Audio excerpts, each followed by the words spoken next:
Sailing isn't for everyone, and not all of us are lucky enough to be able to get on a boat and take to the water.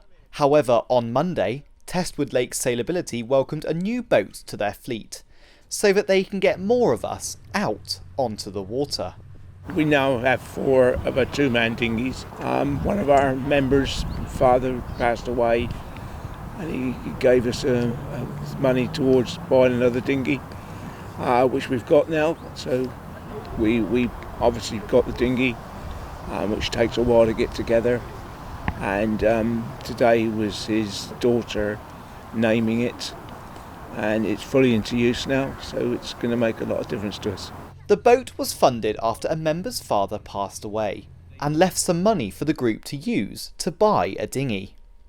His daughter officially launched the boat in his memory, and got to take it for its first spin. Well, my father was a marine engineer. He worked on the cable ships for British Telecom and retired in 1990. And after that, he spent quite a lot of his retirement playing around with radio-controlled model boats. I mean, it's been 3 or 4 years in the making, and it's been longer than that because it took us a long time to get the pontoon and get set up on the lake. So it's kind of like closing a chapter, actually. It's quite nice to sort of bring closure to that and to feel that something has finally been achieved. So the charity currently has several of the dinghies, but they hope to get more in the near future. Most dinghies seat 2 people, so that anyone with a disability can go out with a skipper and enjoy being on the water. We have 4 of the size that we just got, and 1 of the single seaters, which means that a person can go out on their own. Someone who's competent can go out on their own, but most of our customers go out with an experienced skipper. Doesn't have to be an expert, but he's got to be experienced. The dinghies are special and are almost impossible to capsize due to their buoyancy, giving peace of mind to anyone who may be worried about taking the plunge.